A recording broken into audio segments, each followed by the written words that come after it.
Hello guys, welcome back to my channel. It's Paul Techie Official. So today we want to look at how to get started as a freelancer. So basically we're going to look at 5 steps that you want to take to get started with your freelance journey. So what is freelancing? So freelancing basically refers to working independently as an independent contractor.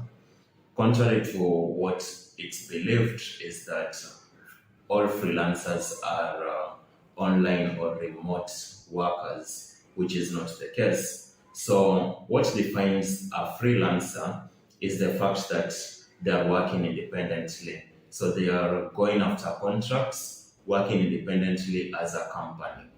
So what do you need to get started as a freelancer? So number one, you need to learn a skill. So you need to learn a skill.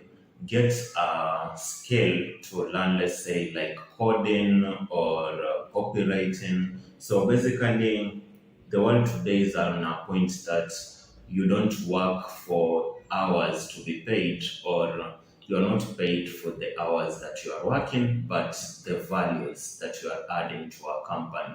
So let's say you have this garbage collector that is coming to collect this garbage from your home. So why do you pay that garbage collector? It's because there is some value he's adding to you.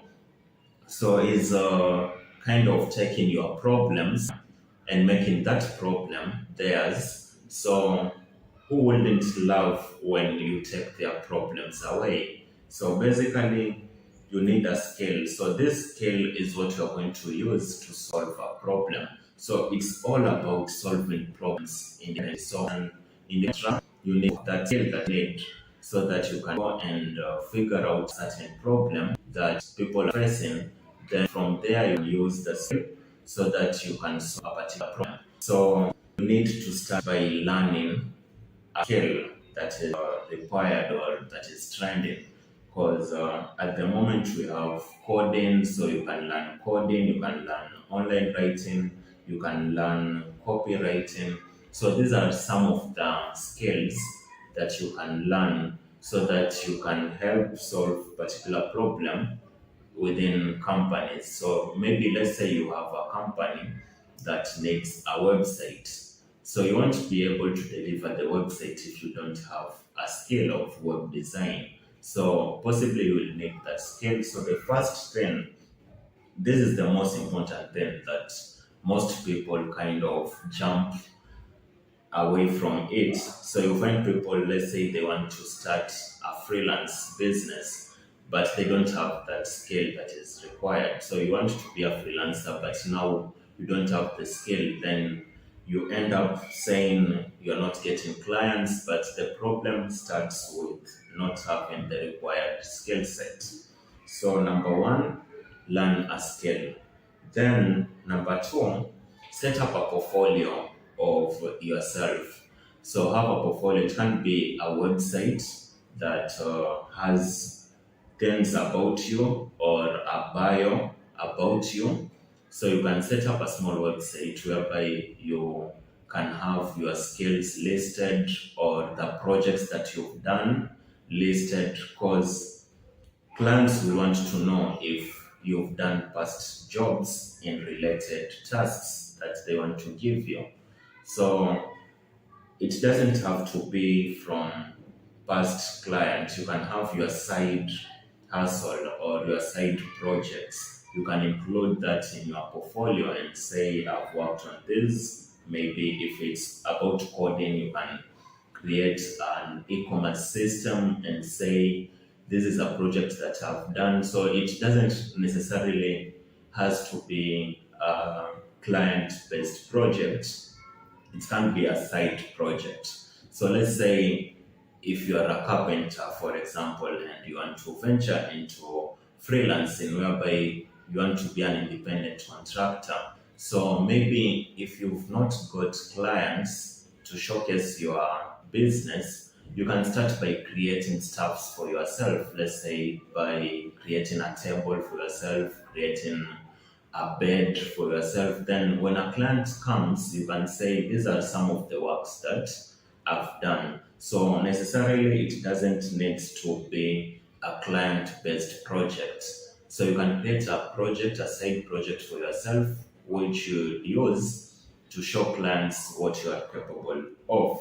So nowadays there are lots of ways to create this portfolio. It doesn't need to be a website. You can go to LinkedIn. LinkedIn is a platform, is a social media platform for professionals. So if you're a professional out there, you have to have a LinkedIn profile whereby you list some of the works that you do. You can list the skills, the certifications that you've got, where you've worked before. You can list them in LinkedIn. So LinkedIn is another place where also employers go to look for contractors. So it will be of great advantage if you have a LinkedIn profile.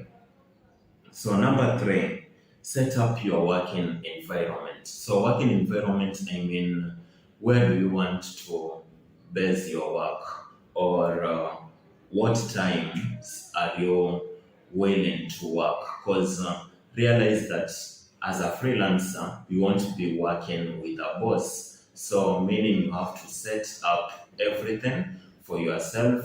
You have to set up the working hours. You have to set up where you will be working from.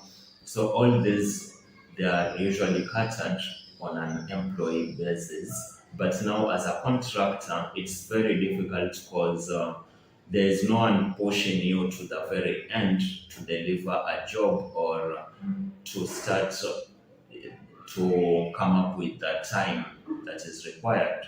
So, as a freelancer or as an independent contractor, you have to time manage yourself.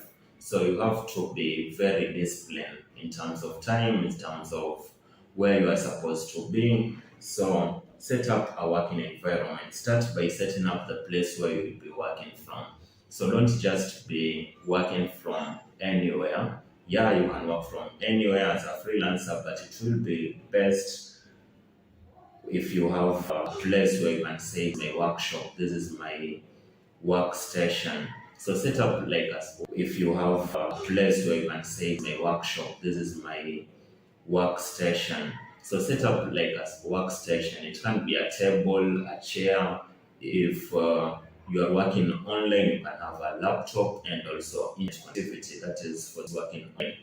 For those that are, let's say, in a day-to-day activity that is not online, let's say you're a carpenter, for example, so you'll mind to have a workshop somewhere, or you are an electrician, so you can set up a small workshop whereby you do all your stuff from.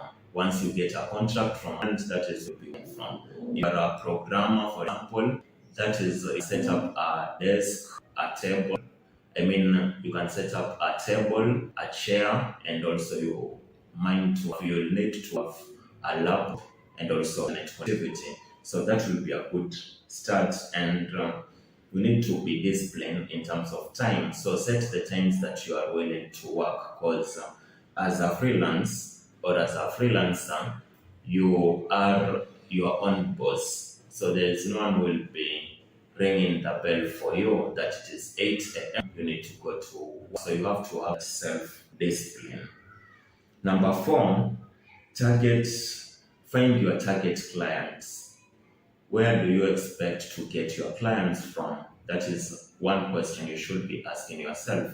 So if you are not working online, meaning you are expecting to do a of physical market. So you are supposed to go for clients physically, to have that face-to-face action. Meaning you have that times and how you do that physical marketing.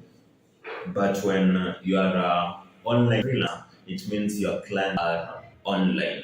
So you need to make sure you have access to internet and IT where your clients found. Because right now we have good platforms, let's say platforms like Upwork, platforms like platforms like France, have PayPal, so you can identify one of those platforms whereby you see most of the works that are related to your skill are being posted. So let's say, for example, you can go to Upwork if you are a web designer, if you are a developer, if you're dealing with tech related stuff, I prefer Upwork. People's per hour is also not a bad option. Freelance is also not a bad option. But my best at the moment is Upwork. So you can go over to those platforms and create a profile yourself by creating a profile. Create a good profile because your profile is actually the image of your business as an independent contractor, because that is the first thing the client will go after, so that they see who is this person that we want to work with. So make sure that your profile explains yourself in terms of the skills that you are willing to bring on board, the problems that you are willing to solve as a contractor. So all those. So from there you can start getting proposals from those platforms. So that is one thing you need to work on. So I'll be having a video that is specifically focusing on Upwork, or you can check out my previous videos, find some videos that is touching specifically on to get started Upwork and how to send proposals, all that I've worked with them in my previous videos. So number 5, take action. So taking action now is the process of, let's say, sending proposals out there, going to meet clients face to face, doing field marketing, doing digital marketing. So you have to take action, because you sit there and wait for them to find you. So the person to find the client, not the client to find you.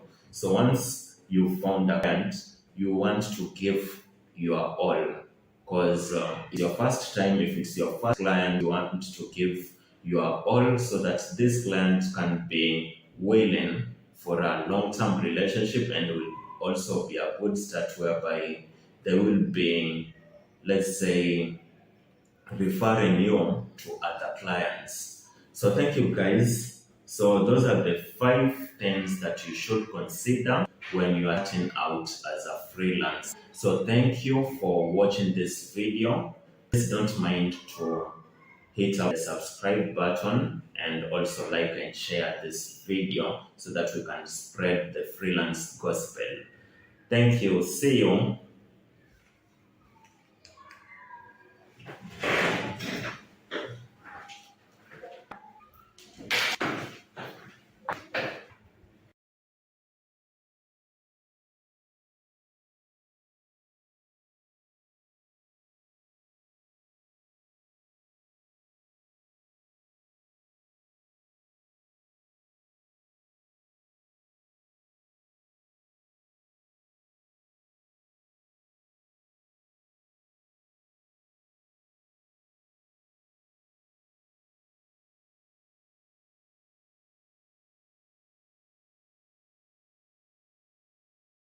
Chasing that A and want to save time?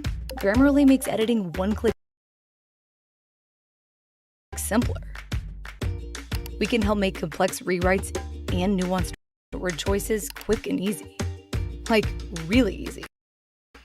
74% of students say that Grammarly saves them over 1 hour a week. Now your all-nighters don't have to go all night. And you can send off that paper with confidence. Hello guys, it's Paul Techie here. Welcome back to my channel. So if you are new here, kindly hit on the subscribe button to get more of my videos. So in this video, I want to look at how to write a complete profile on Upwork. So remember, your Upwork profile is a platform for you, and it gives you an opportunity to showcase your freelance business to a potential client. So remember that if you have a complete 100% profile in Upwork, it gives you a chances of getting a Rising Talent badge, a top rated or a top rated plus. So with these badges, it helps you whenever you send proposal to clients. When they go through the proposals, they prefer working with experts, and it will feature you as an expert in your field. So if you want to grow your business, your freelance business in Upwork, I really urge you to look at coming up with a complete Upwork profile. So let's get started. Okay guys, so we are on Upwork's homepage. So right here you can find the two sidebars. So the sidebar on the right, so you can find your account completion rate or your profile completion rate at this point. So you can see mine is 100% complete. So I'm just going to get you through on how to get the same for your case so that you can have a complete profile. So Upwork has been given us guidelines on how to get your profile to 100% completion. So you can see these are the requirements and the guidelines. So to have your profile to 60%, you need to have a profile photo. I really recommend you to get a very professional photo, as it's the first thing the client looks. So you should have a professional photo and a photo that is quite friendly, because clients want to relate with someone very friendly. Then another thing, you need a profile title. So the profile title, you can just go to my profile. So this is my profile. So you have the image over there. So you should have something professional, or you can have someone do it for you professional manner. Then you should have a title, and for the title you can include maybe the niche or the skills that you are going to offer to the client. So you'll find it will be even ranking your profile higher when it comes to the Upwork SEOs. So let's look at another thing that is needed to take our profile to the 60% value. So another thing that is needed is the profile overview. So this is the profile overview. So this here is the profile overview. So right here you state, you can write something about yourself, maybe your years of experience. Then you can write something on what you are going to offer, and also what your skills are, and maybe the technologies, if you are a programmer, the technologies that you are dealing with. Then you can give something that will make someone to hire you. Then you can state like why you should refer me to your projects. You can state some of the reasons.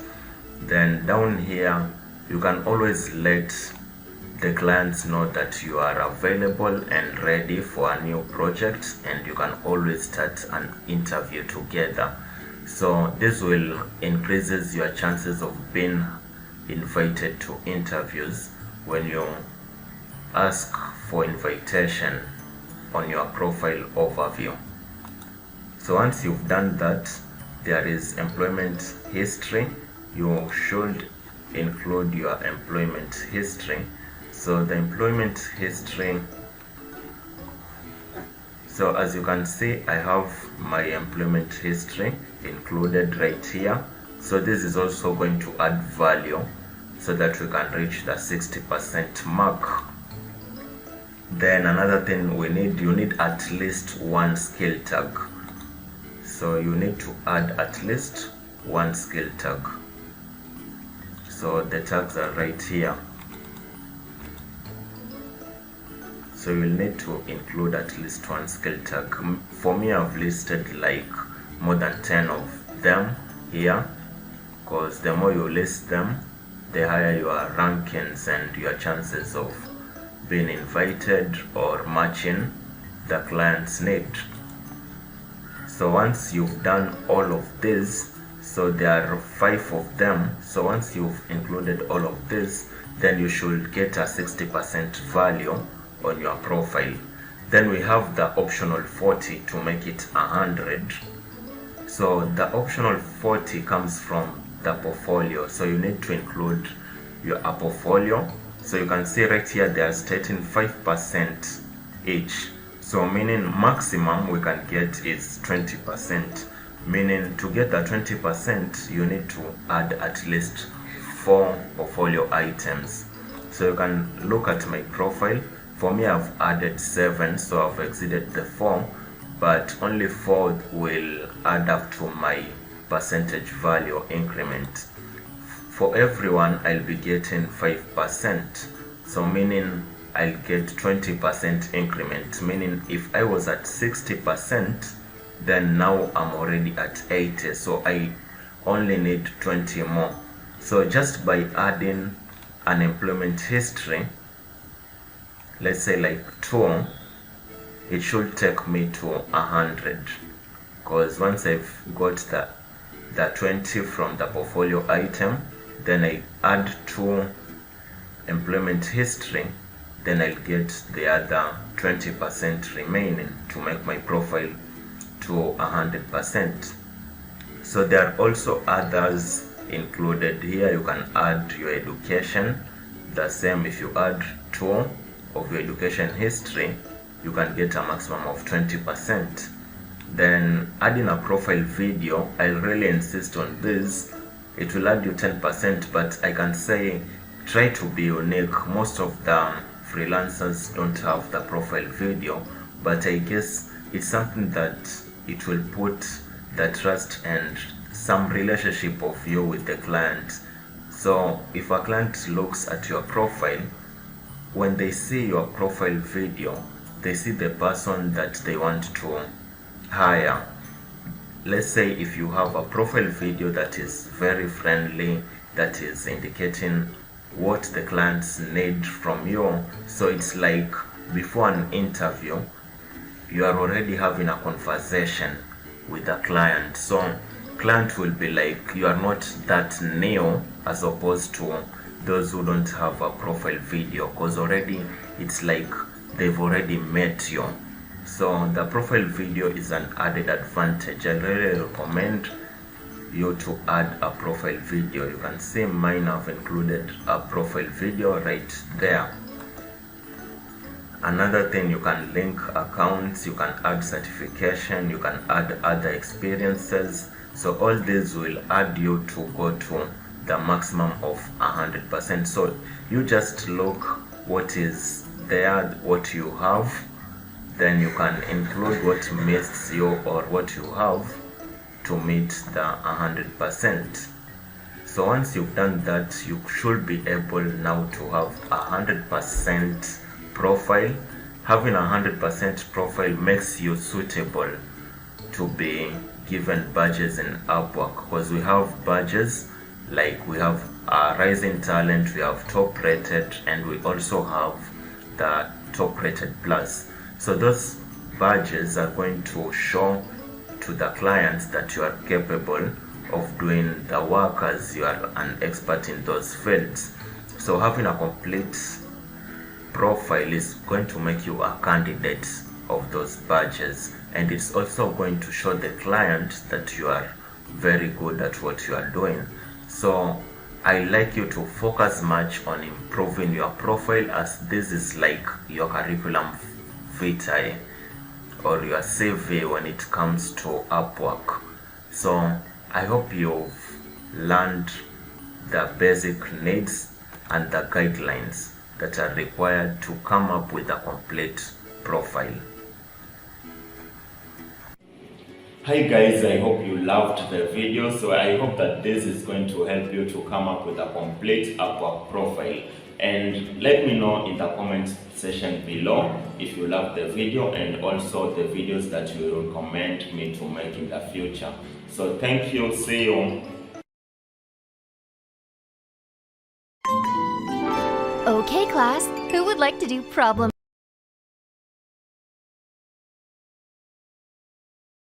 3 on the board? Please don't be me. Please don't be me. I know, Miss I. So you have to bid on the right job post so that you can be able to work on it with ease. Because if you risk and take a work that you cannot do, you might be risking to get bad reviews, and that won't be good for your profile. Because most of the clients always look at the profile together with the reviews that you got, so that it can help determine the kind of job that you do, and also if you will be able to accomplish their job. So First, you just come to search the type of job that you are looking for depending on the niche. So if you are doing writing, you can search here writing, but for my case my niche is on programming, so I'm going to search on JavaScript. So these 3 roles that I'm going to share with you, together with how to search on the right project, applies to all the niches, so it doesn't matter which niche you are in. So I'm going to search JavaScript. So let me search. Then notice that on the right hand side we have the filter, so you can filter based on the types of job posts that you want. So it's loading. There we go. So these are the job posts for JavaScript that are here. You can see we have them posted like 8 minutes ago, 10 minutes.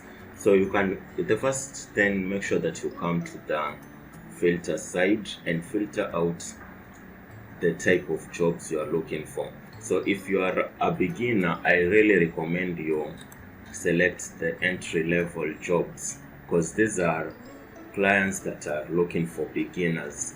So your chances of getting employed as a beginner in this job post are very high as compared to the expert level. So you can just select that. If you're a beginner, if you're an intermediate, you can select intermediate. Then another thing that I'll really suggest, if you're a beginner, start with the low budget projects, like the one less than $100 and maybe $100 to $500, because no one is ready to take huge risk to employ someone with a budget of close to 10k and they can't see your past works on Upwork. So I really recommend, if you are a beginner, start with the low budget ones. Then you can select the number of proposals. These are the number of proposals that are submitted to that post as per that time. So I really recommend you select either less than 5 or 5 to 10. So if you say like 5 to 10 people have submitted to this proposal, it means that your chances that the client will read your proposal will be higher than when you have a job posting with 20 to 50 proposals. But for my case, I always choose less than 5 because I always want to be the first one. So once you've done that, I think the next important thing that you should look at is the client info, whether the payment is verified or not. Because if the payment is verified, it shows that this client is willing or is ready to go on with the project. So your chances to get hired quickly after interview are really high. So I always select on this. Then once you've done that, you can come here and select the work that you can do as per your skill set that are going side by side with the filter. So you see the first, we have the $5, that is Firebase function and MySQL. This is just a simple task. So you can see these are $15 task, and we have less than 5. So projects like this with less than 5 people, it's high chances that you'll be picked for them because the proposals sent are very few.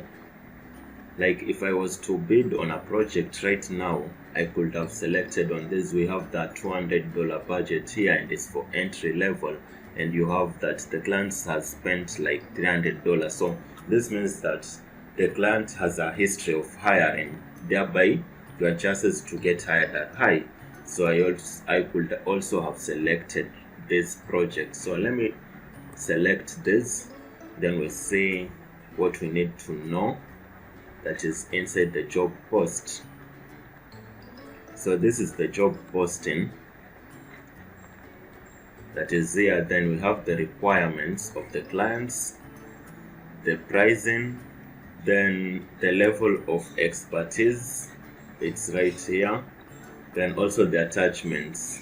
So make sure you go through all of this together with the attachments before you go on to submit a proposal. If there is an attachment, make sure that you go through them, because the client will know whether you went through them or not by the look of your proposal. So I'm going to try and bid on a project that I wanted to bid, so that we can go through it in a live way. So these are true projects that I'm bidding and I'm expecting to be hired. So let's proceed with that. Okay guys, so I was about to apply for a job and I thought I should use it as an example as I'm applying. So right now I'm applying directly from the Upwork site. So as you can see, this is a job posting and I'm going to use this as an example. You can see here there is a job description, so you must make sure that you read all of it so that you can know what the client needs, because some clients might want to know if you truly read it all. So some might indicate down here, to verify that you read this, kindly start your cover letter with confirm. Then if you've not started with the word confirm in your cover letter, then it won't be read, you'll just ignore it. So you have to make sure that you read all the requirements. Like of now, there's some links here that the clients want us to go through before we submit any cover letter or any proposal. So I'll have to go through these links. So I'm going to take like few minutes. I go through this, then I'll be back in a while. Okay, so finally I've gone through these links. So this is a programming based job posting, but whatever I'm going to use or whatever I'm going to share with you, you can use in any job posting. It can be writing, so it doesn't matter, where you can apply in any niche that you want. So first things first, I've read through the job posting and I've understood. So the first thing I'm going to do is to click here, submit a proposal. Then while submitting the proposal, I've said the first rule is to make it short, then make it client based, and finally call to action. So you shouldn't start explaining more details about yourself. I don't know, you went to which high school, which college. So the client is not interested much about you, but is interested to know if you are going to get the work done. So the most important thing is to show the client that you are going to get the work done.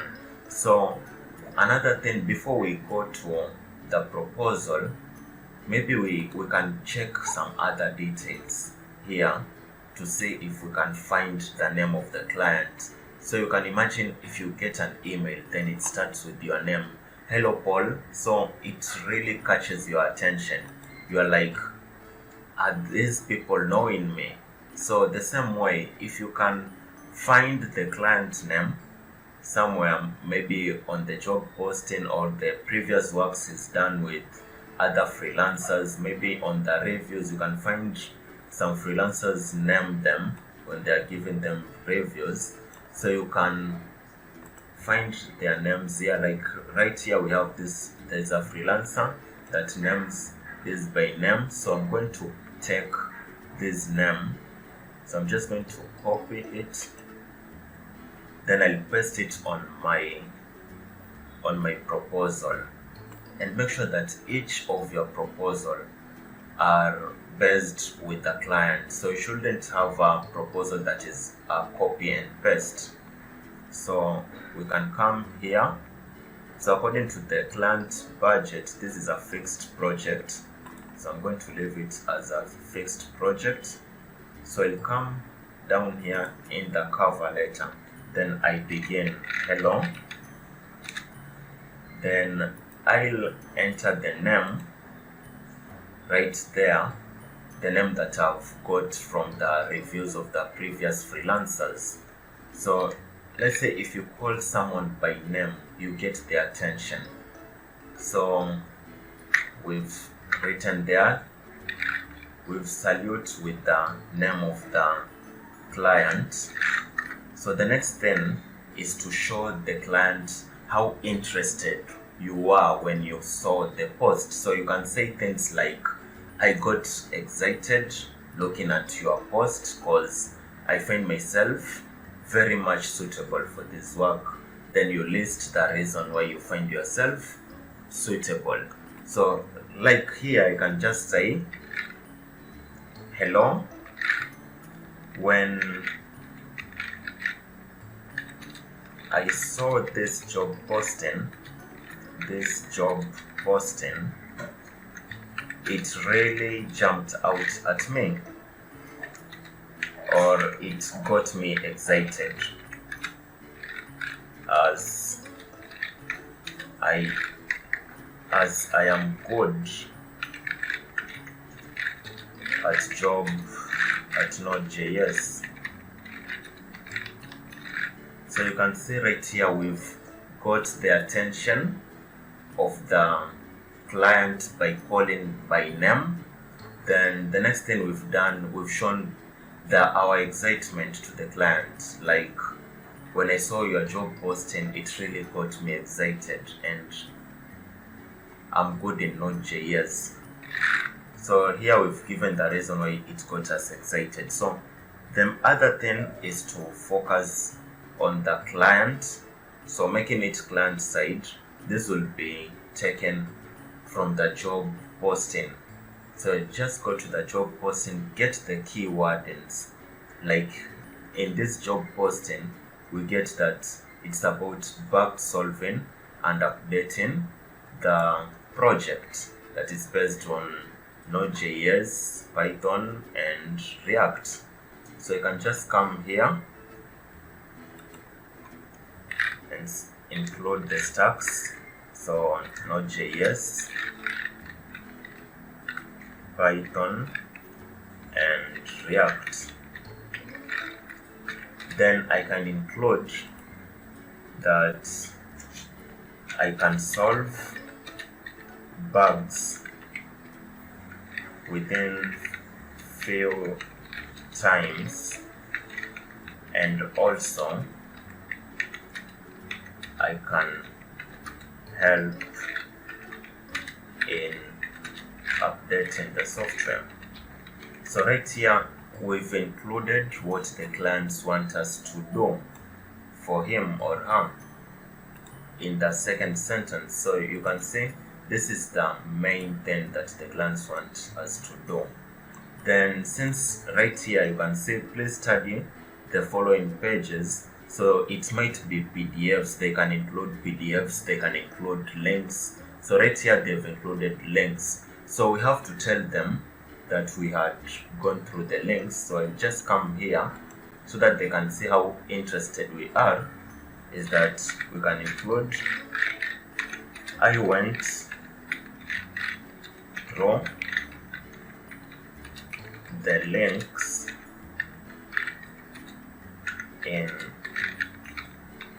the job posting and understood very well the requirements. So after we've done that to certify that we went through all of the details in the job posting, now we have the last session. So we want to make it as short as possible. So the last session is to call to action. So now you can call to action. You just come here and say, invite me for an interview. We discuss how to get your project done. Okay, so we've called the client to action you can write a good proposal, but then if you don't call to action, then the client might as well go to another proposal, because you can find maybe he has like over 50 proposals. So the thing is, some clients prefer like reading like 5, then they go back and distinguish which proposal meets the requirement. So you don't have to let the client go to another proposal. You just call them to action, that invite me for an interview. We discuss on how to get your project done. So right here we've called to action, and we've also shown that the project can be done. Then now we can give our regards, so the closing, so regards, then you include your name. Okay, so once that is done, you can check for spelling errors or any grammatical errors. Okay, we can change that. So once you've checked for grammatical errors, make sure that everything is checked. So right here we can say 1 to 3 months. So you can put the project length. Most of the cases you find the client has already stated the project length, so you just use it so that it can coincide with the one for the client. You just get it from here. So you just say, since the client has put this to 1 to 3 months, I'll also choose that as the project length. So 1 to 3 months. So once I've done that, I'm going to click submit proposal. Then I click continue. Okay, so we've successfully submitted a proposal on Upwork. So I just want us to go through the 3 points: make it short, make it client-based, and call to action. So I'll go to some of my past proposals that made me win jobs and also be invited to interviews, so that we can go through them together. So let's get started. So I'm going to the proposals that I sent before. So here on messages, you'll find the interviews that I have been invited, and you will find that most of my traits using the 3 rule, that is make it short, make it client-based, call to action. In all my proposals I use that, and they really work. So you can see, I'll show you over 2 of my proposals that I submitted. Within a minute I got a response and I got invited to interviews.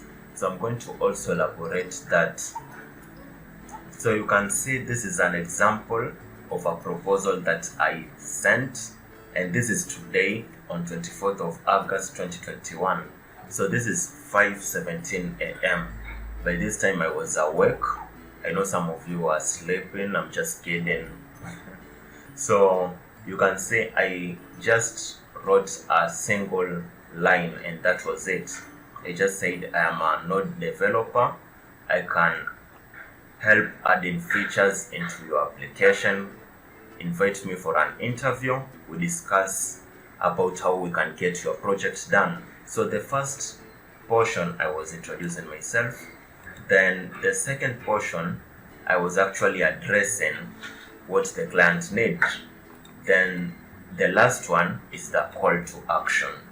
So number 1, you make it short, you make it client-based, then you call to action. Then I closed with the regards. So you can see this was 5:17 a.m. A minute didn't pass. The same time, 5:17 a.m., I got a hi, like welcome for an interview. So it was like a second and I get a feedback. So you can see a proposal like this, it makes even the work of a client to be easier on to decide whether to pick you or not.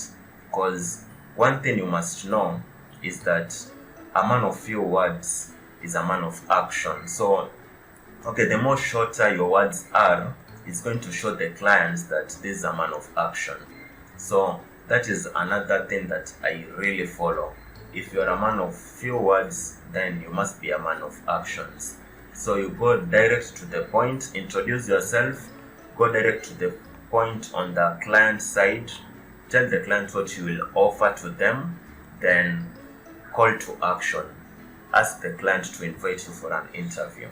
Then you'll be good and ready to go. So this is one scenario. Another scenario, I got invited for an interview that was on August, the same month, on August 17th, 2021. So you can say,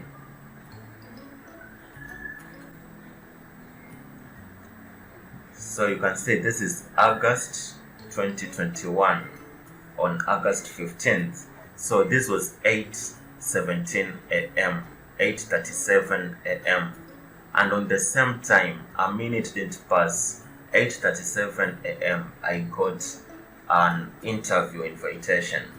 So you can say, so if you go through those three things, you can be sure that you'll get results. But if you do it on a good way. So what I just want to encourage you is that the first thing you should do, make sure that the post meets your skills, because if you bid and you get invited to a job that you can't do, you might be risking getting bad reviews, and that will harm your profile. So you should always focus on maintaining your profile so that it can be easier for you next time to get clients, as clients most of the time they check on the reviews. So if they get a bad review on your profile, then that will be a disadvantage on your side. So I guess that is it up to now, and my takeaway is that make it short, make it client based, call to action. Thank you, see you next time. Guys, wait. Don't go. I have a good surprise. I've been invited for an interview. So you can see this is the video recording that we made on the proposal, and I've just been invited with the exact proposal that we were using as an example. And I told you that I'll keep you updated, but imagine a minute didn't pass. I didn't even check. I'm just checking while I was going off with the recording, and you can see this is today, 24th of August 2021 at 3:35 p.m. on my time, and a minute didn't pass and I've been invited, and the guy is like, "Hi Paul, when will you be available? And also please share your work." I'm going to share my work, and I'll also tell the client when I'll be available. I'll keep you up to date whether or not I get this job, and I'll also keep you up to date throughout the whole process till I get this job done. So thank you. Stay tuned. Okay guys, so I hope the 3 golden rules are going to help you in sending a winning proposal. So thank you. See you to our next video, whereby I'll be looking at creating a complete profile that is going to win you jobs. Thank you. See you next time.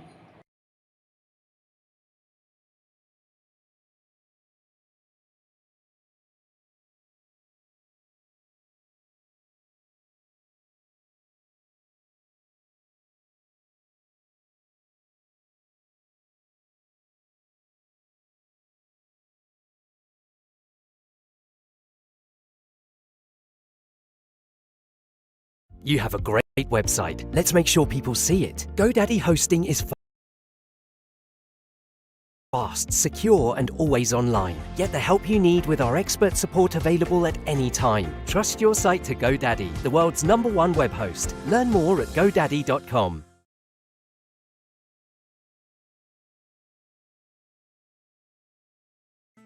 Hello guys, this is Paul Techie. Welcome back to my channel. So in the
The mic on YouTube side. So mic testing mic on YouTube side.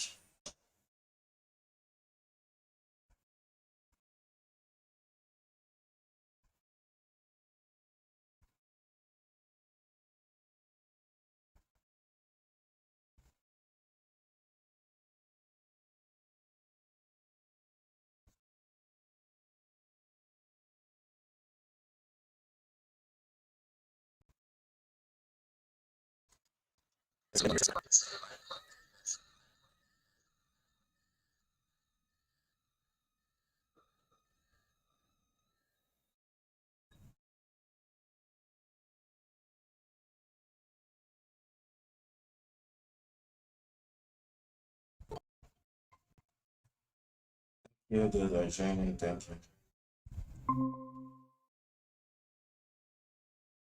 This is my YouTube side, testing mic on YouTube side.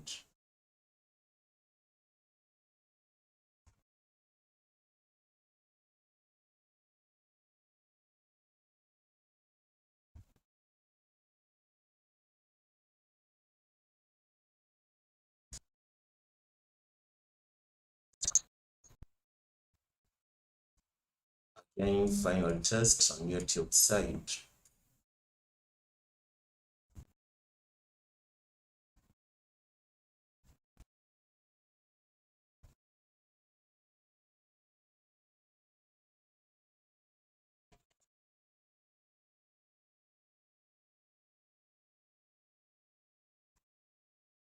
Okay, let's start now. I'm gonna put one.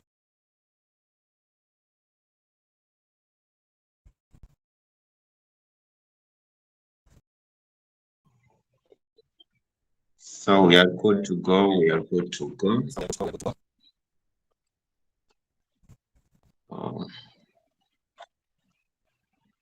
We are good to go. So thank you all for joining. Let me just share my screen in a few. I'm not sure if I'll be able to share my screen on this at the end. Let me just see. Oh. I have two of my camera on.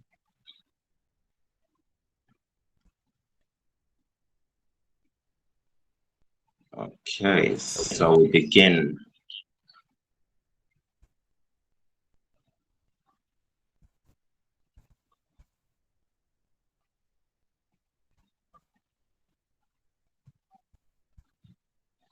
So, there is a lot of work.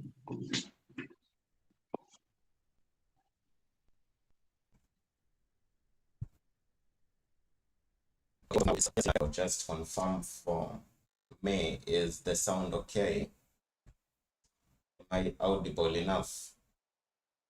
Okay, that's cool. So it's just an issue of operating several devices at once. I think I'll have to hire someone for this to be my moderator. It's already a freelance job. Okay, let's get started. So my name is Paul Awiti, Smart Club founder. So I'm a founder of a startup in Mombasa that is Smart Clubs, and I'm also a top rated plus software engineer in Upwork. A lot of workshop, and I know some of you here have been in my workshops. So this is the first workshop this year. So in the first workshop, we want to make it a bit unique. So we have a top list that we'll be following. Oh, I'm not sure if I'm able to see my screen. Just confirm if you can see my screen. Just confirm if you can see my screen.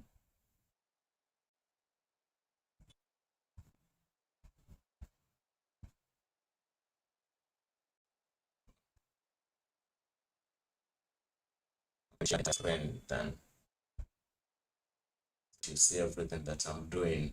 I don't like sharing the entire screen, but it will be advantageous on some point.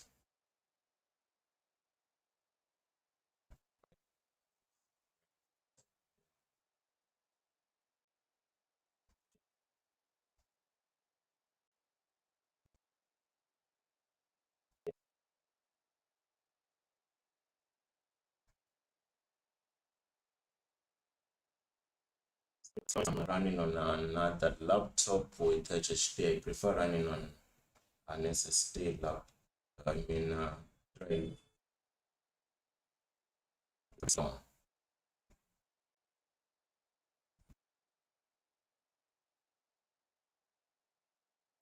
see my screen.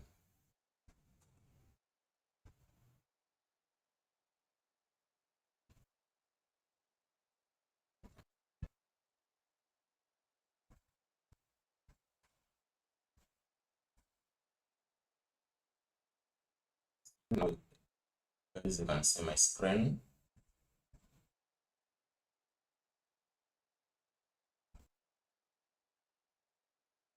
That's cool. That's cool. Don't worry about my presentation. It's a little bit messy. It's a little bit messy. My presentation is a bit messy. You just pick on the content. Don't worry about the font and whatever. But you know, as a programmer, we are the 21st century programmers who like using paste more than typing. So it's copy and paste, as long as you know what the code does. I think some can relate. Okay, so this is just an overview of what we'll be looking at. So this workshop is going to consist of 5 days. So today is day one. We'll be looking at overview of freelancing. So basically, it will be an discussion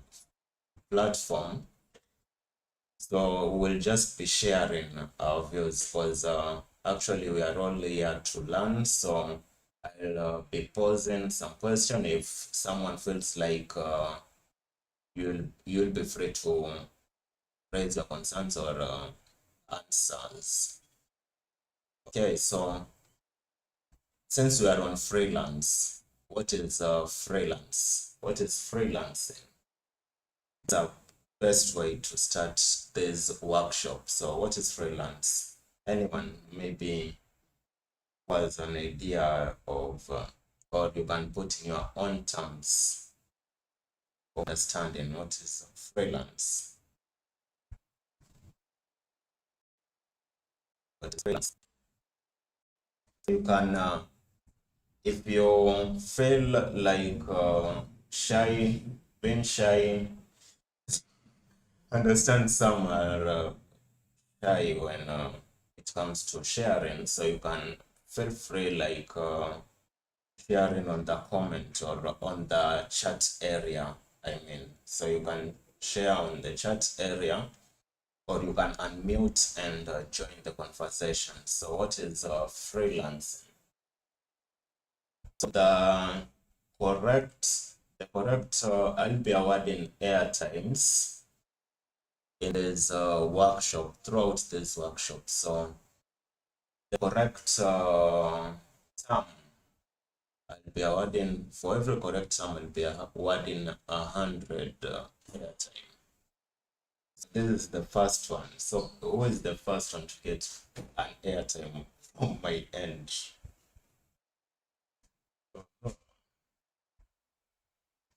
So what is freelancing?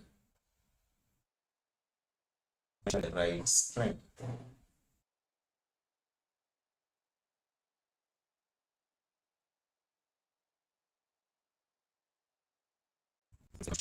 So what is freelancing? What is freelancing?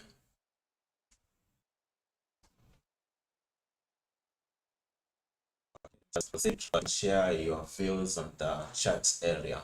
So freelance, it's there is lots of misconception that freelancing must be online based, but freelancing is simply tackling projects or tackling contracts as an independent contractor. It can be online or offline, yeah. So we have freelancers that are not working online. So an example of a freelancer that is not working online, as long as you have a skill and you can offer a service, then you choose not to work for a company, but to work as an individual, then you are a freelancer. So let's take an example of a carpenter.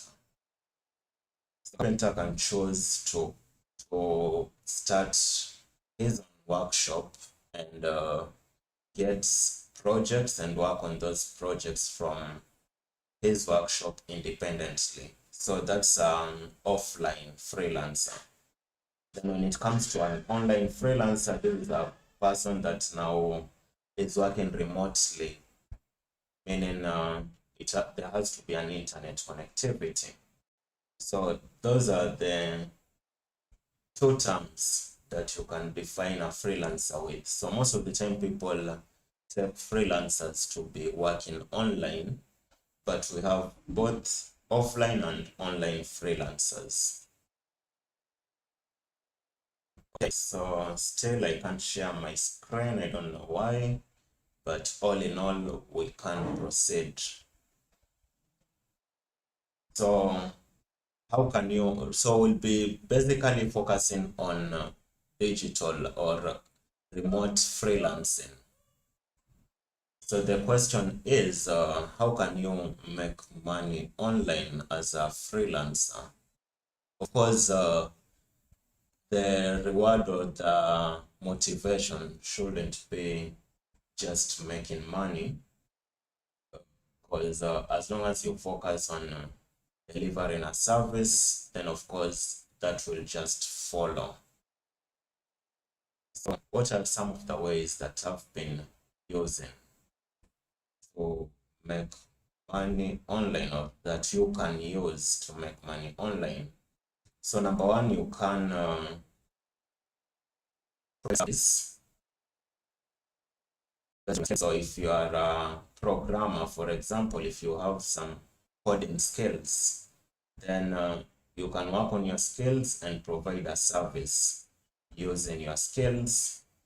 Then number two, you can come up with online courses.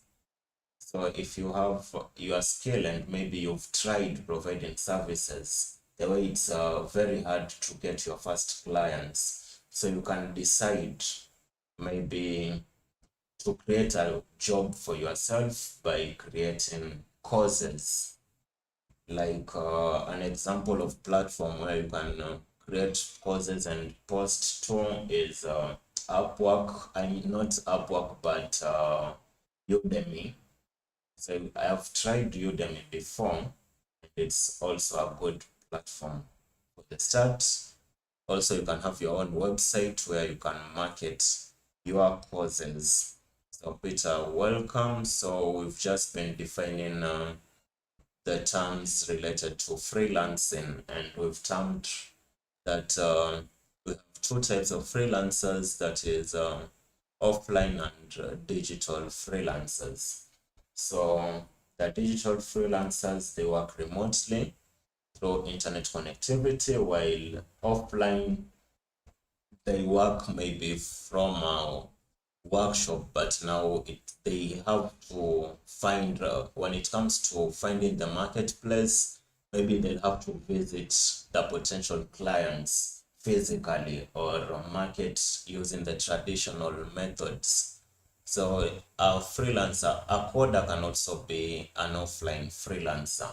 An online, I mean, a writer can still be an offline freelancer, or you can be both, so that at least when there is no gigs maybe on online, you can try the offline freelancing, that is marketing in a traditional way, maybe visiting organizations, showing the works that you can do. Then once you get those gigs, you can handle them maybe from your workspace or workshop. So basically those are the two. Then we've looked at several ways that you can make money online through, or several ways that you can be a freelancer with, that is delivering a service online. That is basically, we are focusing on the digital freelancing. So if you have a question, feel free to pose your questions on the chat area. Feel free to pose your questions on the chat area if you have any questions. So we'll be focusing more on the digital freelancer as opposed to the offline. Maybe we'll have a workshop separate for the offline freelancer, how you can market your business, or how you can market yourself as a freelancer,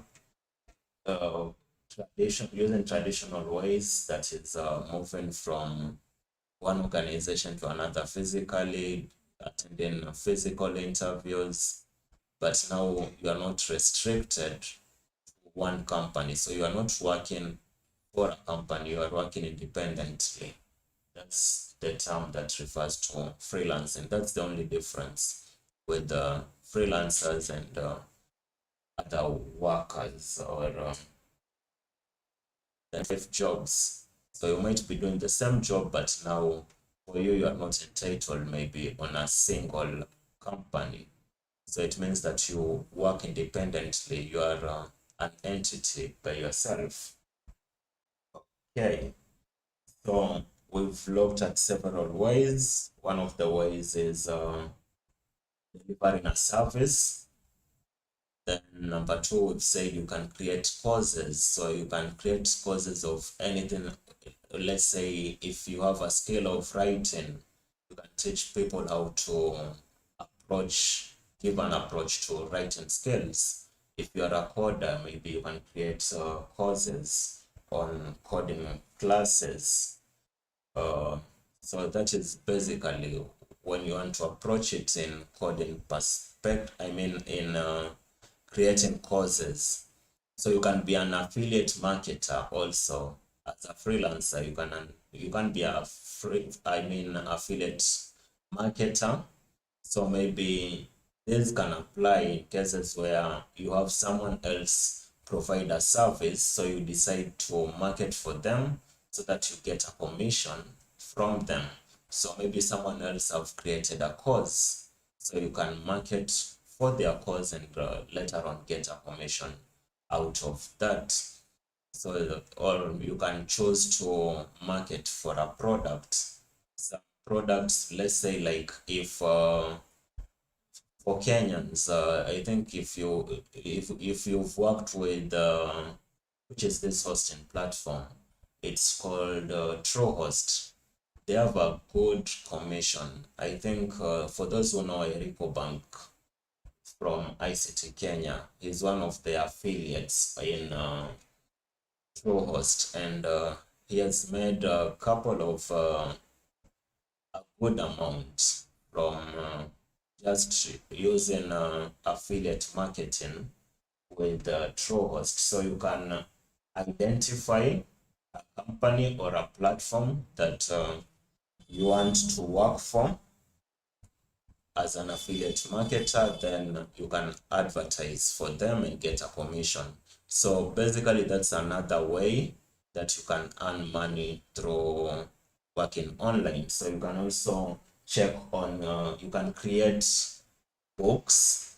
So you can create digital books and sell based on the field that you are in. So maybe if you are a writer, maybe you can write a book maybe on writing skills.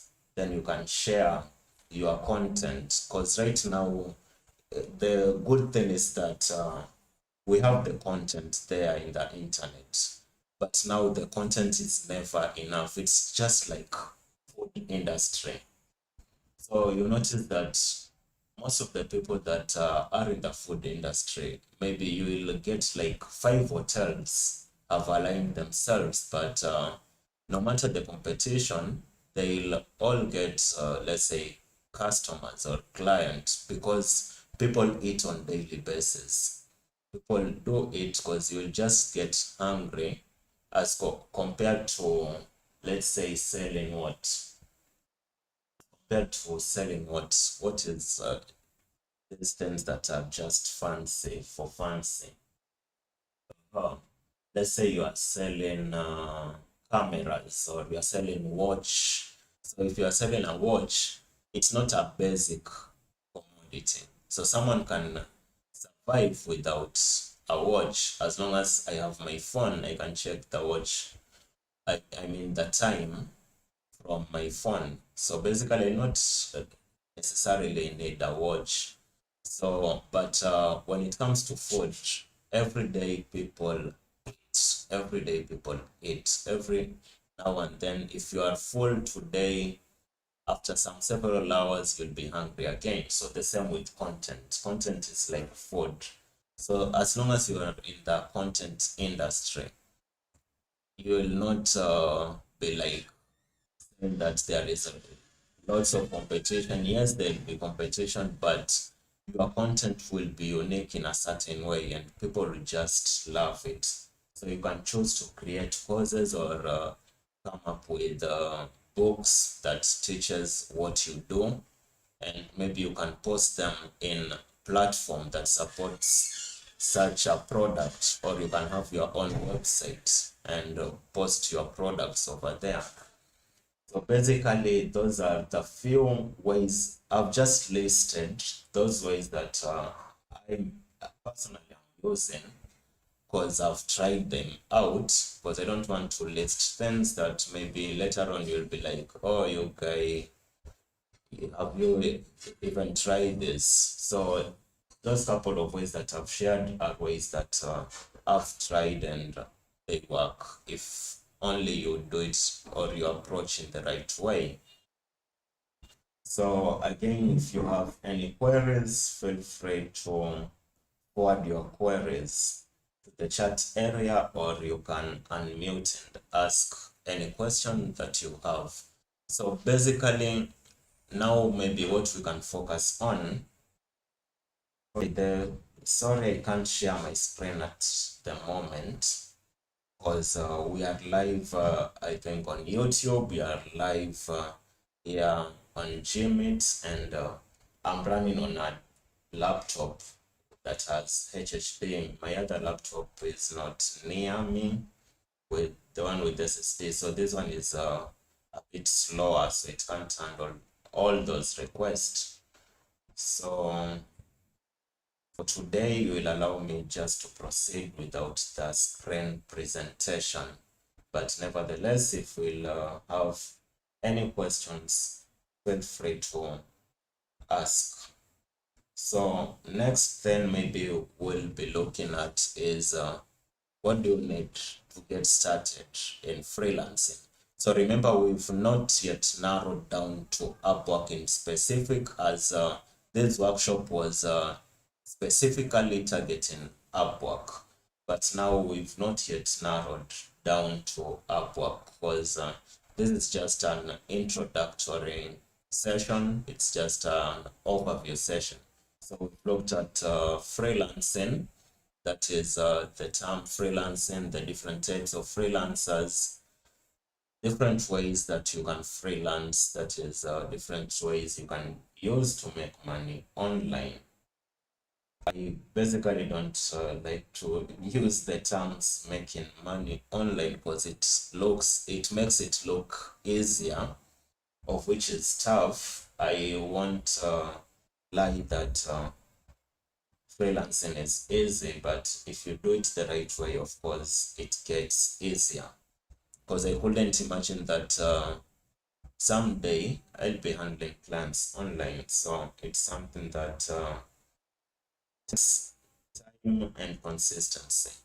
So now maybe what we are going to look at next is what do you need to get started as a freelancer. So I'll continue saying that Naomi, welcome. Thank you for joining. Thank you for joining, Naomi. I recognize all of you. I recognize Dentech Global Solution Limited.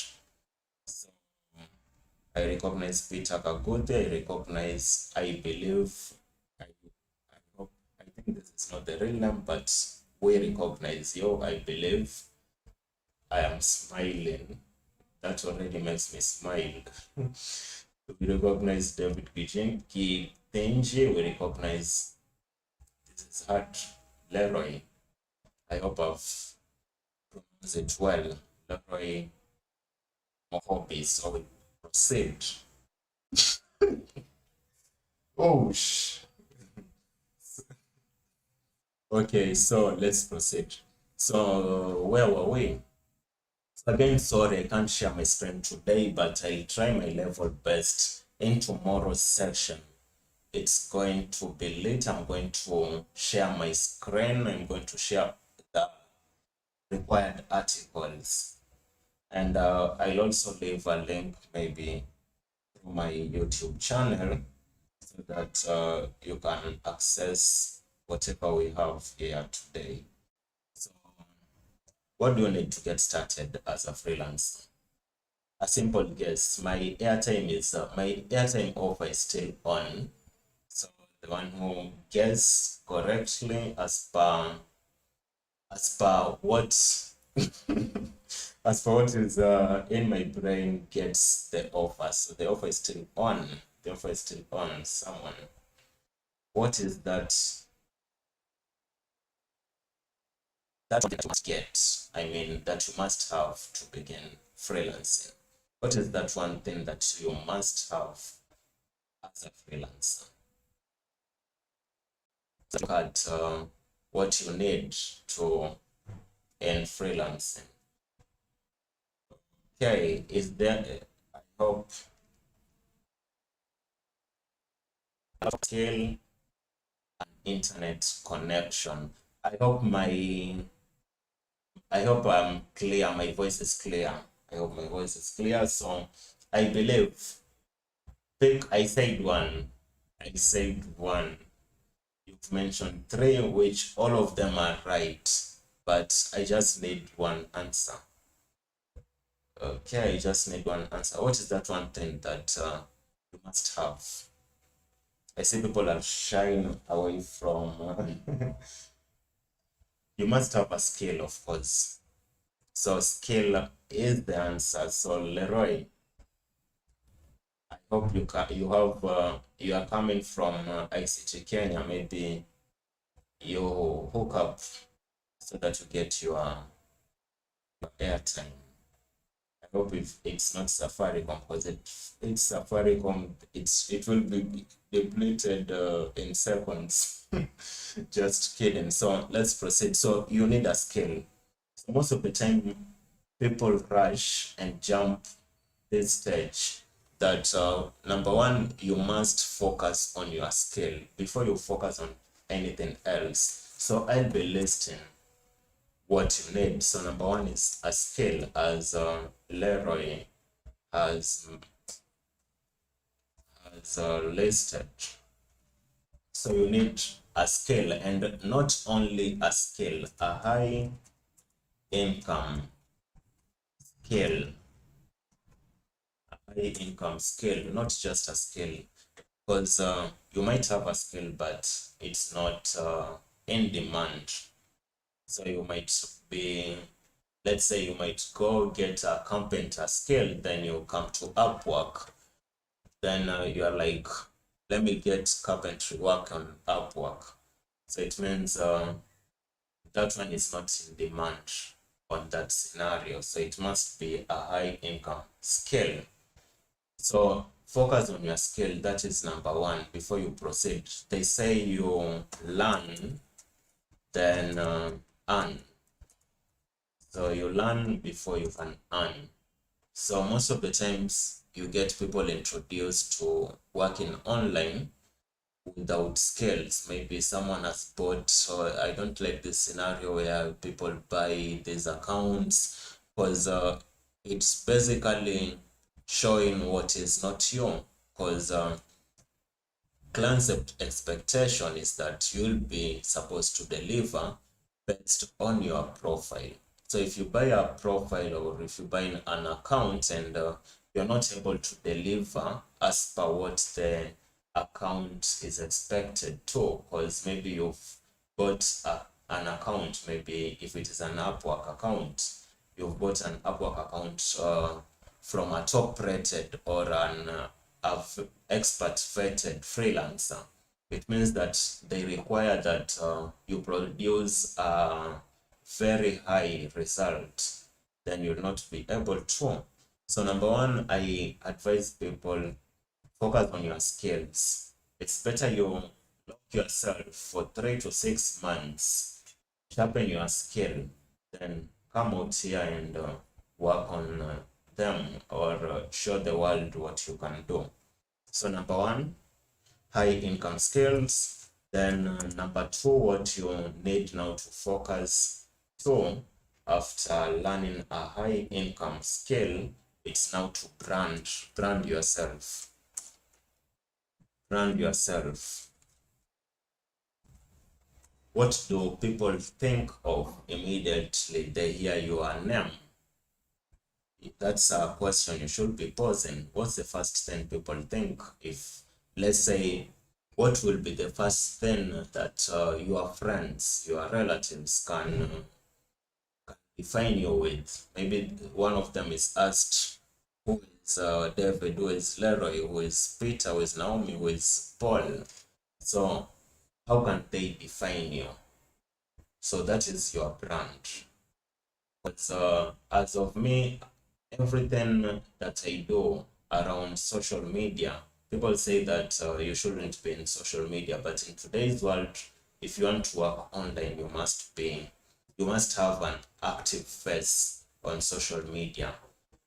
If you want to be a successful freelancer, you must have that face on social media, so that at least if you go to Google and you Google your name, you must at least appear on the first page of Google. So you can just try it with me by just searching Paul Awiti with Y, Paul Awiti.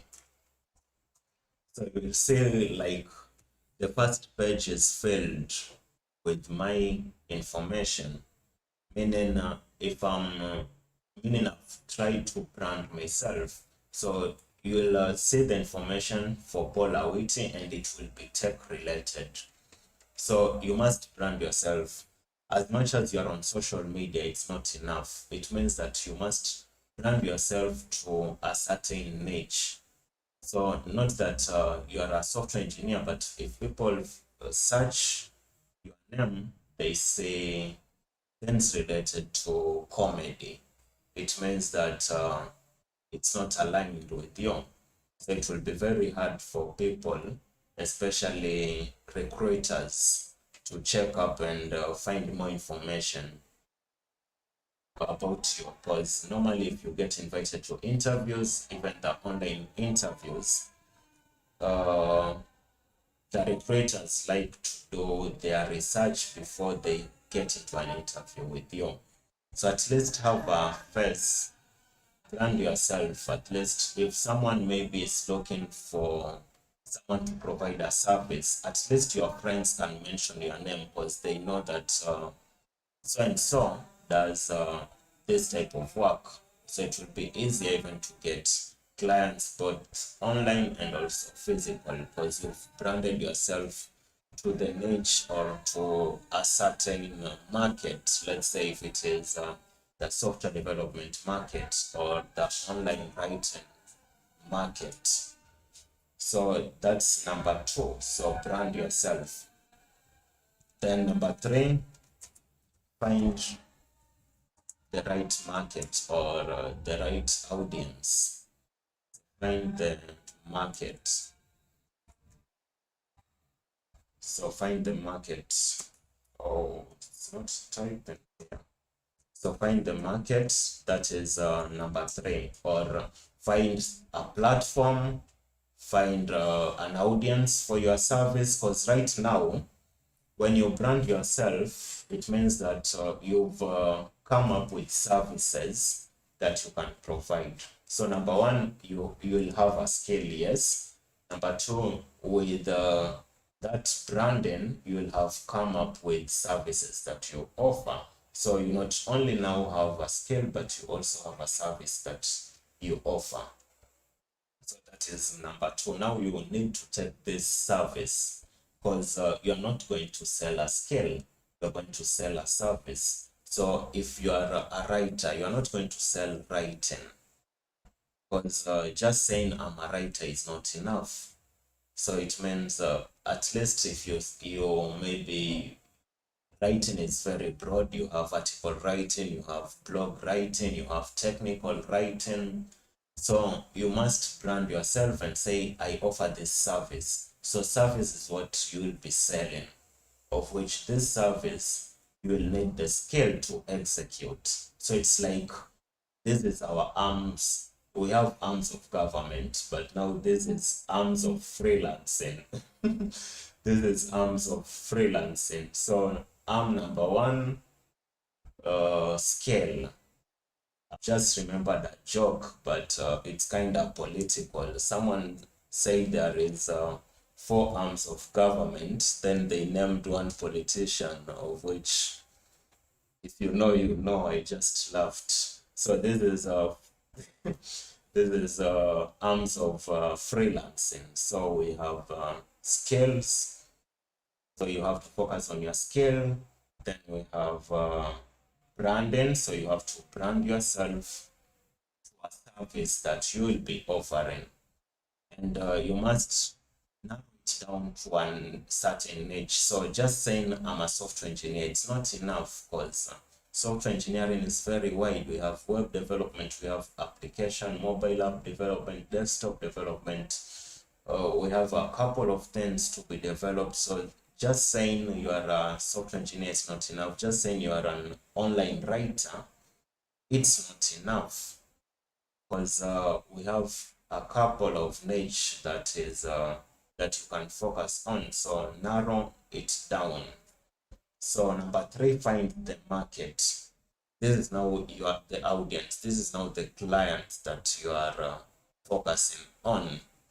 These are the clients that you are focusing on. So you can choose on which market do you want to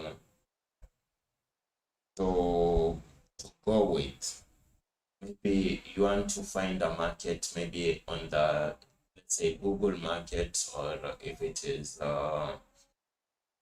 it's a Google market, maybe you'll have a website, then you have some ads running about your services. That is one of them. Or you can pick a platform, let's say platform like Upwork, freelancer.com, Fiverr, People's Per Hour. There are many. You can name them. Crossover. It's what else? Turin. Just mentioning some that got my attention. There is TalkTal, but my best number 1 will always be Upwork. Of course, everyone has their encounter, but I've got a good encounter with Upwork. That's why in this workshop, as from tomorrow, we'll be focusing on Upwork. So this was just an introductory. So find the market. So once you've chose from the different marketplaces that I've listed, so you can choose what is the market that you want to adventure. If it is Upwork, create an account, create a profile on Upwork, create a portfolio, then start looking at the job post, then start sending proposals to those job posts. Get yourself out there in that specific market. So that is number 3. Then number 4, it's what can I call it in general now? So these are in one of my YouTube videos. Infrastructure. I don't know if I'm using the correct term for this, because normally if I hear infrastructure, I normally think of roads, or I just say equipment, or what is, I don't know, let me just say equipment.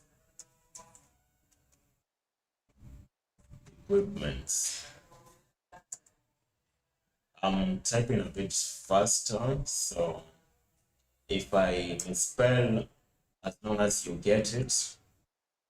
They say if you don't get it, forget about it. So as long as you get it, what I've written, even if it's a wrong spelling, we are good to go. As our Kenyans say, that as long as you get it, if you don't get it, you forget about it. Okay, so equipment, or I don't know if infrastructure fits on this, or it's quite broad.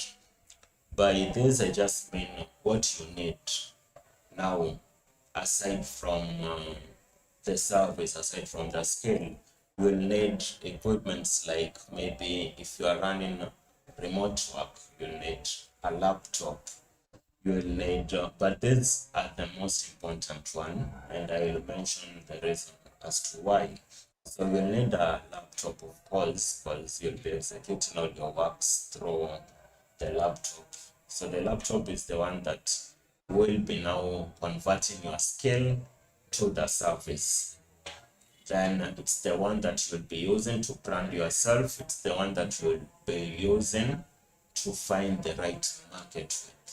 Then, of course, you'll need internet connectivity. So using data, it will be quite expensive to you. So what I usually advise is that you find Wi-Fi connectivity. Maybe you find a good router and an internet service provider. It might be Safaricom, it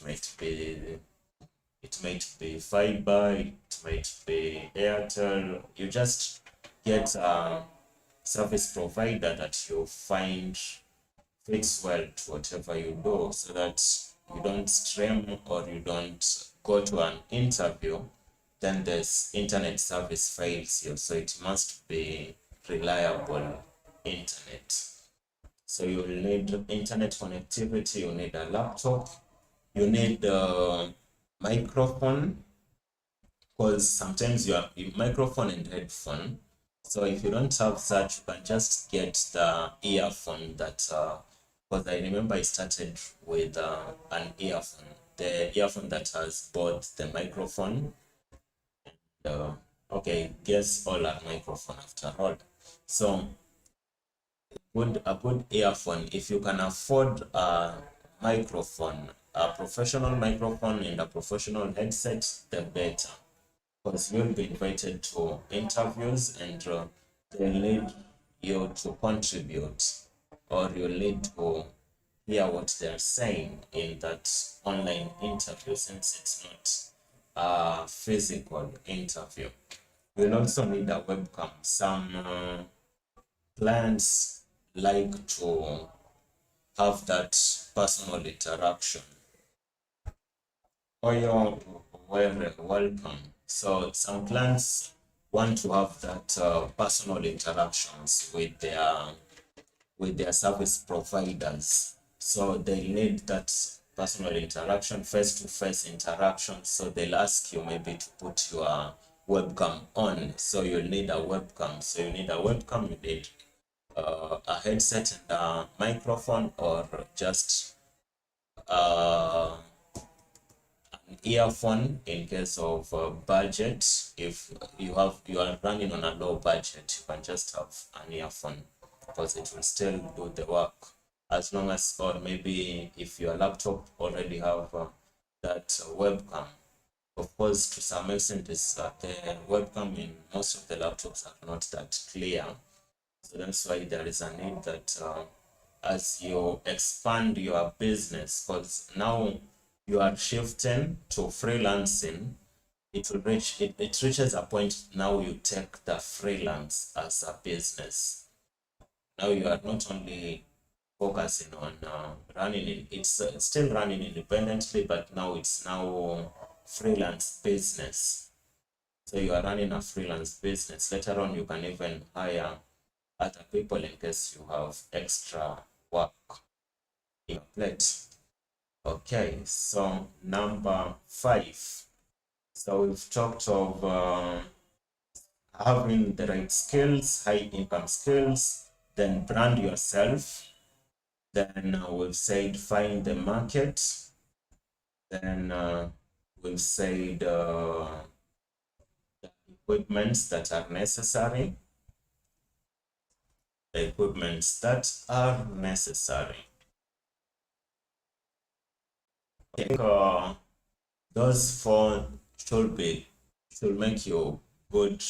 You should be good to go with those 4. Of course, there are still more equipments that you can have to be a plus on your end, but I find the ones that I've listed to be the necessary ones. So I'll be taking questions in the next few minutes. I'm taking questions, so please, if you have a query, feel free to pose your question. Feel free to pose your question. Feel free to pose your question.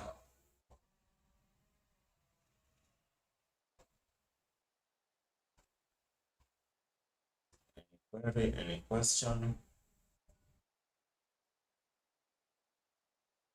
Any question, feel free to share with us. Laurie, hey, your name is I don't know. It's simple but hard. It's simple but hard on this end. I think it's a unique name on my end. I've not encountered a friend with this name. It's a simple name, Leroy. I don't know if that is the right pronunciation. Okay, let me use Kobe. Okay, Kobe. That one sounds a bit better. Okay, that one sounds a bit better. Okay, so how long have you been on Upwork? Since 2021. Since 2021, that is after being terminated from work. That's the time there is this saying in Swahili, but I don't like to use it. They say, katika kampuni si ya kwenu. There is a hard term that they use that I don't want to use it. They say katika kampuni si ya kwenu, so I learned that the hard way. So you wake up very early in the morning, then you are served with a termination letter. Then the good thing is that I heard about freelancing and when I was back in campus. But now I tried it, it was not working. The first time I tried freelancing is in 2019. 2019, I tried freelancing. I tried using study pool because there is a friend of mine that was using study pool. But that study pool is good, especially if you passed their test and then they consider you will really enjoy. So a friend of mine got accepted to study pool while I was back in campus. That's the first time I realized about freelancing. So this friend of mine made me to love what he was doing, because most of the time you are in class, then you look at the kind of things he's browsing. A guy is browsing servers to to buy a server from, I don't know, Amazon. Then when you look at that amount for a single server, you're like, seriously? Then the next day you get a receipt or an invoice. So it's like, hey, this thing seems interesting, and also it looks easy, but it's of course I learned that it wasn't easy. So 2019 I entered Upwork. I think Upwork, I also learned this from a friend in campus. So I tried Upwork and failed in 2019. I tried Upwork, my account got suspended because of a malicious attempt. Because of my malicious attempt. So I gave up. But now, after being served with termination, I had to revisit. So I raised a concern with Upwork and asked for an apology. The good thing, Upwork understood, and I got my account reinstated. That's when I started looking for my first job. Leroy is asking, I have an Upwork account and I'm yet to get my first job on the platform. How should I choose jobs? I'm a front-end developer. These questions, it's like, already you know what I'm going to tackle as from tomorrow, because these are questions that are being featured on my tomorrow's and the day after sessions. So I think it will be convenient enough if I look at this, especially in the later sessions, that is how you should choose jobs. So we'll be actually looking at how to create an account from Upwork, how to set up a profile, how to set up a complete profile, not only a profile, but a complete 100% profile on Upwork. Then how to search for jobs on Upwork, we'll be looking at that. We'll be looking at how to find the right job, what to look for when you are looking at a job post. There is some things that we look for. Let's say like the client's history, the feedbacks that the client has been leaving to other developers, the feedbacks that the client is getting from other developers,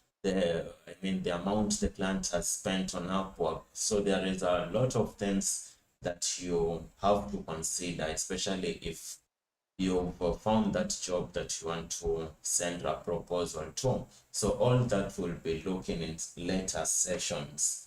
So today was just an introduction to freelancing in general.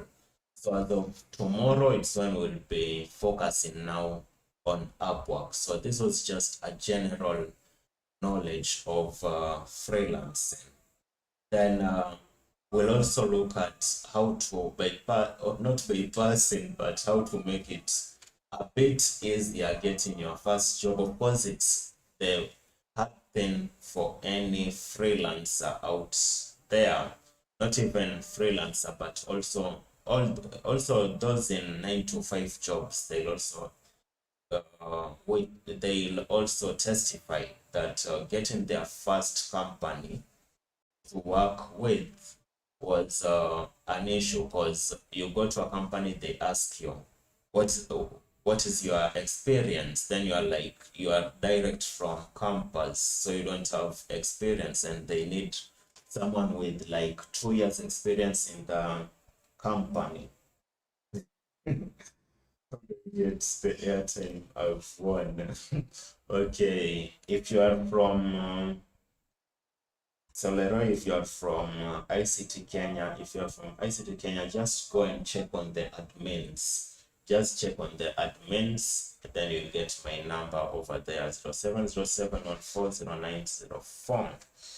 So just reach me on WhatsApp, so 0707140904. I'll type it. I know I've said it loud and fast, but most of this will be focusing on them on the later sessions. But I promise you, getting that first job, hey, it's normally hard, and to some point you may feel like giving up.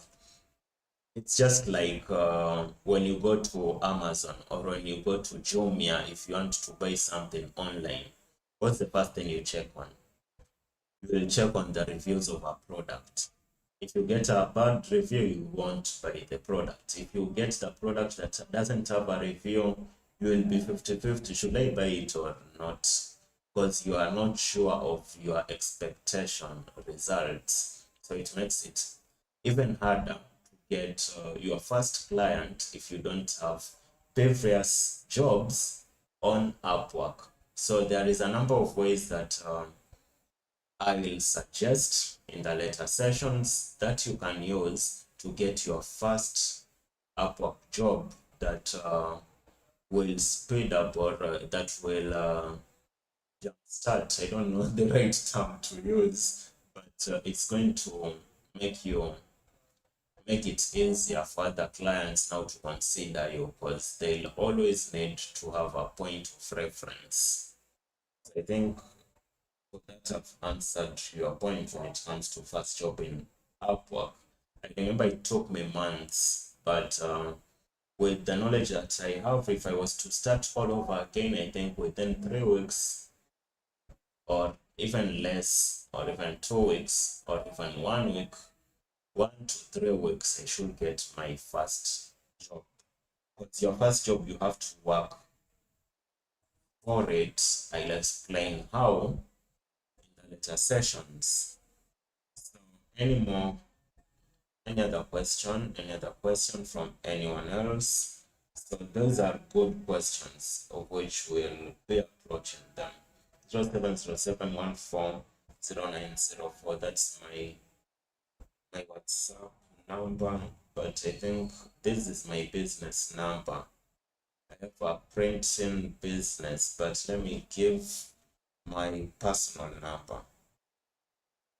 Which is my personal number. This number, I've not yet crammed it. 0759 93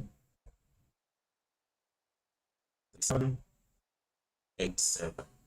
So that's my personal number, which is in the ICT Kenya group. So you can reach me out through that. Then, of course, I have one-on-one coaching, which I'll be launching this by the end of the workshop. So by the end of the workshop, I'll be launching for the first time freelance coaching, especially with Upwork, of which there'll be several plans. So maybe there is a plan where I'll be leading you from searching the jobs, the right way to send proposals, how to write your cover letter. Then maybe I'll be serving you maybe like 3 cover letters a week, because the more you apply, the more your chances. But you must be picking the right choices for good chances of landing to a job. Funny enough, mostly the work that I've done, I've got invited, but I didn't apply. Half I applied, half I didn't apply. So after clients saw my work experience or my work history on Upwork, so they just reach out. So currently, Upwork has come up with a new feature. I think they released this in the course of this week or late last week, whereby a client can now message a contractor directly or a freelancer directly before even creating a job post. So they can just message you if they like your profile. They can message you, hi, you talk. Then you decide to work on a project together. Okay, now me post the ICT WhatsApp group number. Got this meetup link in the Google Developer Muranga University group. So now me just so that's good. It means that the gospel is spreading. So use this second number.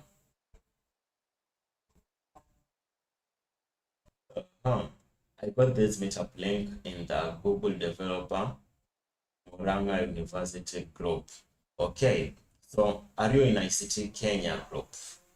Now are you in ICT Kenya group? So if you're not, you can reach out to me via the second number, 0759933787 that I've posted on the chat, so that I can send you a link or I can add you to the WhatsApp Kenya group and anyone else who is not in ICT Kenya group.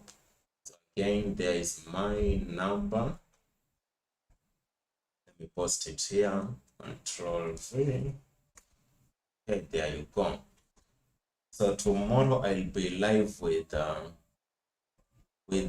very powerful laptop, because this one, I think it couldn't tackle several streams. Because remember, we are live on YouTube, we are streaming here, so that has caused an issue to making my laptop go slow. But no issue as long as the message has reached home. So I think any more questions, then I tell you what to expect in this workshop. I see Kobe, I see you, you've reached out. Okay, so let's check. So these are what to expect. So as from tomorrow, these are the topics that you should expect. So we are going to look at building a high Upwork profile. So from tomorrow, we are focusing specifically. Okay, David Gidenji. Ouch, I've poured something. David Gidenji, that's a good question. All my workshops last year, 2022, this question was posted in every of those workshops. I think I had like 7 or 8 workshops in 2022, and all of these workshops, this question, it's a very good one. I like it. What's your experience as an African on Upwork?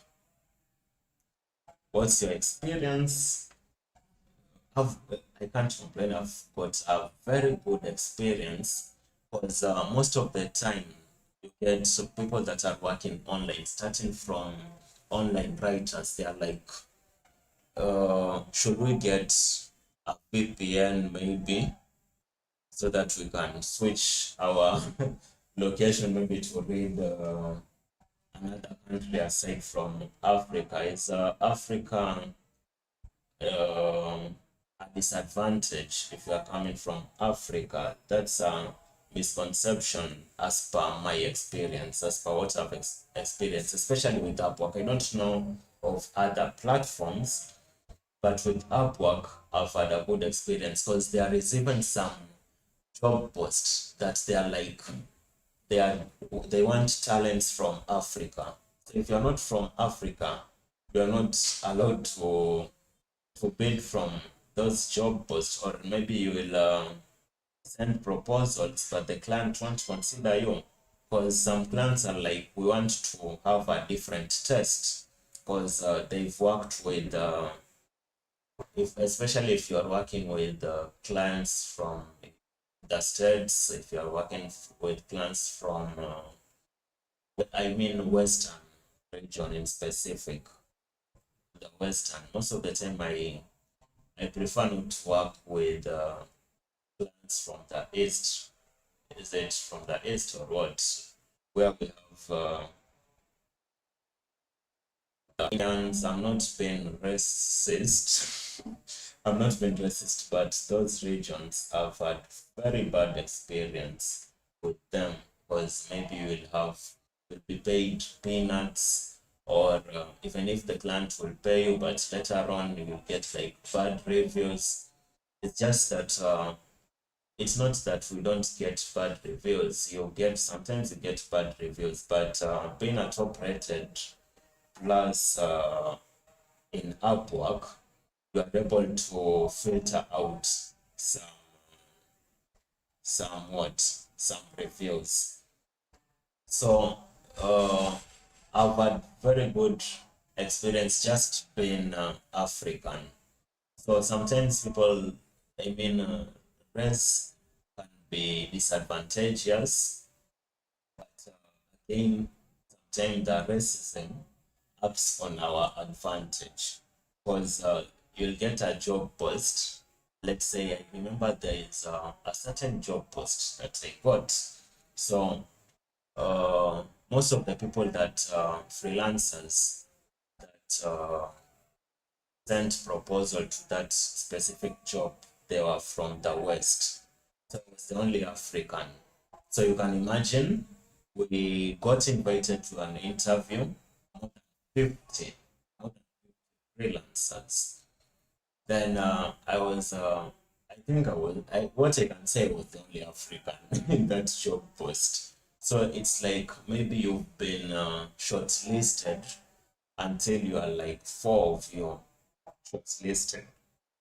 Then the expert level, there is no that much competitive or competition amongst those who are shortlisted because it's like whatever skill that they need, all of you have that skill. So the only thing that made me to stand out was simply my skin color. So they were like, let's try someone from Africa then, because we've worked with Western people before, so let's try something new. Imagine they picked me because I'm an African. So what I can advise, there is advantages in having your account maybe reading other countries, but also you'll miss the advantages of having an account reading your country or yours. Another good example where I had a good encounter, there is this job post where it's someone from US, I think, that was that had it's a company around there. Then the person that is the recruiter was someone from Kenya. What a coincidence! So automatically, when I introduced myself, that guy just spoke in Swahili. Unatoka Kenya pande gani? I'm like, seriously, it's this one.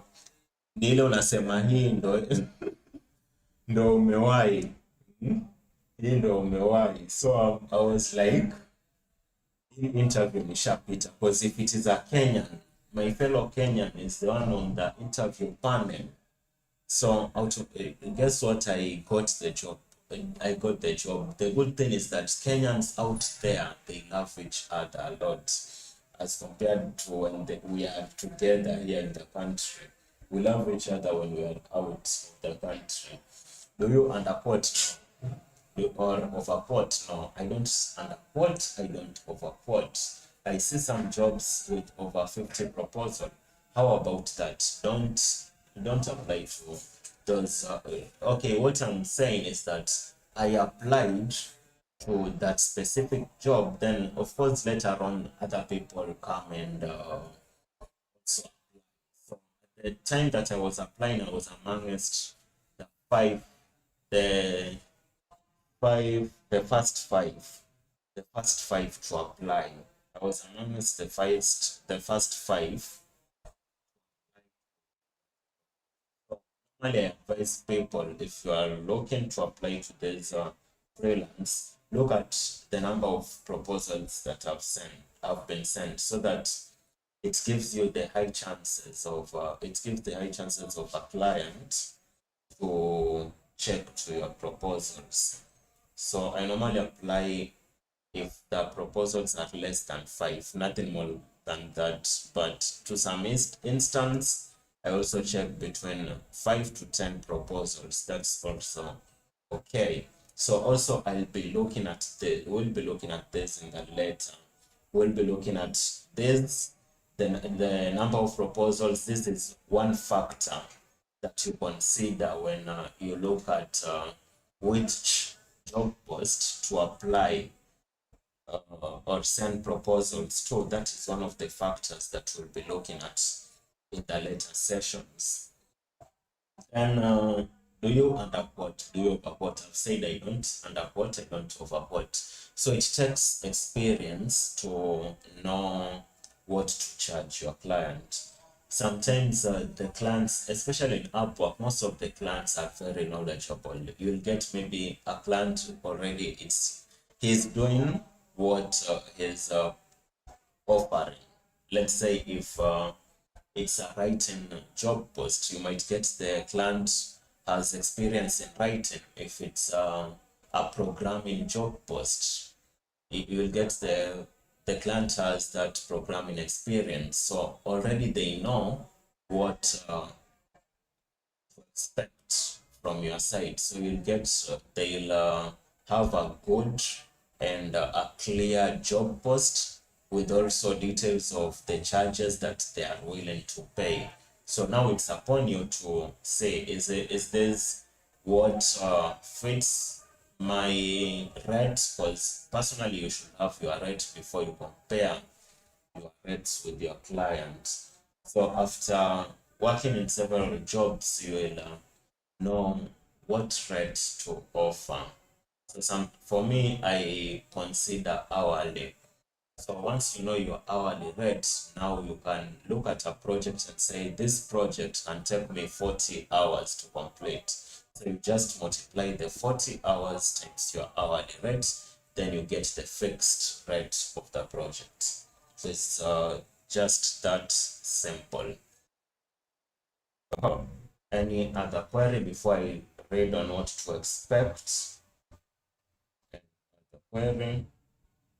So what to expect in later sessions. So we'll be looking at how to build a high profile, tips on how to search for jobs in Upwork, writing winning proposals, approaches to interviews, working processes on Upwork once you've got an offer, then turning your profile to a business. In case maybe you'll need me to tackle any topic on Upwork that is not listed, you can reach me directly via my number and suggest a topic that you want us to cover, and I'll fix it somewhere in between the workshop. Nevertheless, I thank all of you in joining me in this beginning of this workshop. It has been a good it has been a good opening. So I hope there is no more questions. Pass by LinkedIn tip. Yes. We'll also, by that, I'll also have a workshop for specifically for LinkedIn. But I'll do what? I'll mention a few in the final day. This one I'm going to list it. So I'm listing this right away so that I don't forget. So this one I'm going to list it. I'm going to just touch base on LinkedIn tips on our final day, that is on Friday. I'm going to touch base on that one. Then we'll create a full workshop for LinkedIn, because LinkedIn, by the if you are, this is one of the things that you should have. We should even include in our arms of, we say we have arms of freelance, the way we have arms of government, and we've listed our arms of freelancing. So this is one of the things that we include in while you are branding yourself. So you should have, any professional should have a LinkedIn profile. So if you don't have a LinkedIn profile and you have a Facebook profile, then that is I don't know, but I think you need a LinkedIn profile as a professional, because already the good thing with LinkedIn, it's like it's all this combined. It's somewhere you can get knowledge. It's somewhere you can practice your experience, because jobs are being posted there every single day. Make sure that you have a clean profile, because as of me, I have a good profile on LinkedIn. Every week I used to get an offer, someone inviting me.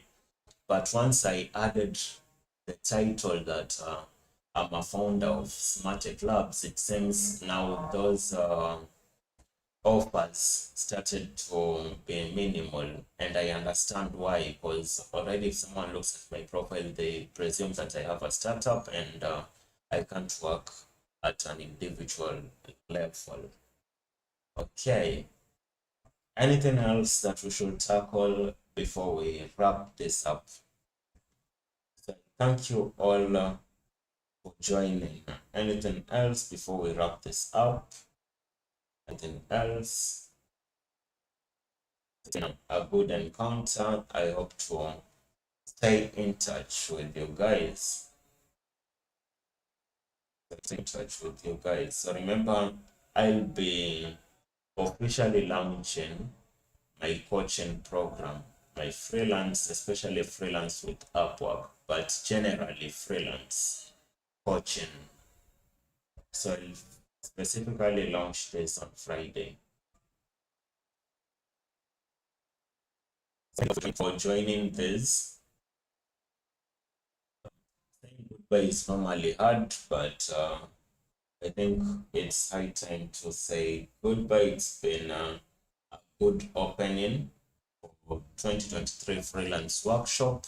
So see you tomorrow, same time, same hour, same venue, same link, same host, but different laptop and different streaming device.